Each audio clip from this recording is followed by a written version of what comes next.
If you take your credit card and you go shopping and you run up a large credit card debt, you're running a trade deficit with all those shops. Now, it would be pretty strange if you then blamed all the shop owners for having sold you all those things. You're ripping me off, you're ripping me off, you're ripping me off, I'm running a trade deficit. That is the level of understanding of the President of the United States. The trade deficit does not represent at all trade policies. It represents spending relative to production or earnings. We call that an identity. I teach it in the second day of my course in international monetary economics. Trump never made it to the second day. So he says, you're running a trade deficit. Look, they're all cheating me. But all that's happening is the United States is outspending its national income. And you can look at the national income chart. You can add up consumption and investment and government spending, and you could subtract off gross national product, and lo and behold, what will that equal? Not approximately, exactly. That will equal the current account deficit, which is the comprehensive measure of how much you spend on goods and services versus how much you sell in goods and services. So the United States runs a current account deficit because it spends more than it produces. Why does it do that? We have a big credit card in the United States. It's called the national government. The U.S. government spends about $2 trillion a year more than it takes in revenues. What it's doing is making transfers to the American people and to American businesses. It doesn't tax Americans for those transfers because, here's another little fact, because the congressmen that vote on the budget got into office by being paid for their campaigns by rich people who don't like taxes. So the political system says spend, but don't tax us. So we run a chronic deficit in the United States. That spending goes out either as transfer payments or goods and services, and that's more than our national income, which is about $30 trillion, and our spending is about $31 trillion. And that's our trade deficit. And for that, Donald Trump blames the world. Okay, I fail him for this if he were my student. He's my president. It's a little weirder because when he did this, in 2 days, the world lost $10 trillion of market capitalization. By the way, where did it go? Did it get transferred from here to here? No, it got destroyed. Why destroyed?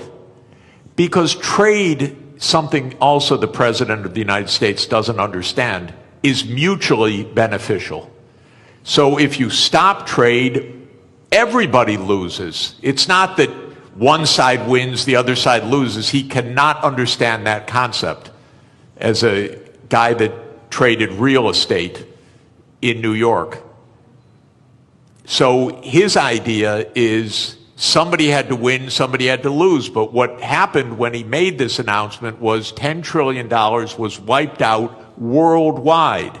It's not that the U.S. went up and they went down. No, everybody went down.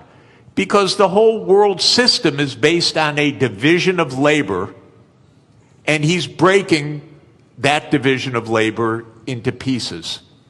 So then people said, this doesn't make sense. Even the very rich people that gave him the money for him to get into office started saying this doesn't make sense. The hedge fund managers who were his big campaign contributors. Elon Musk, who paid for his election and became prime minister.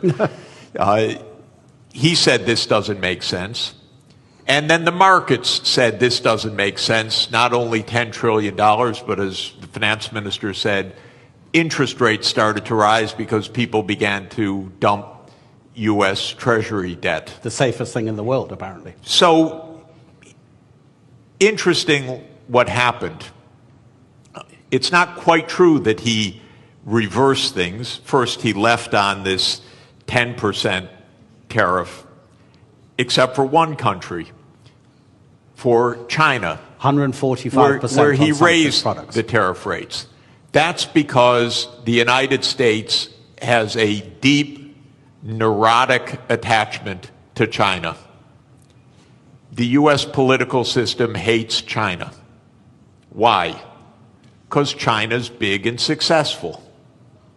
And so that the U.S. hates. It's a rival, it's a competitor, and so this is the one thing he left on.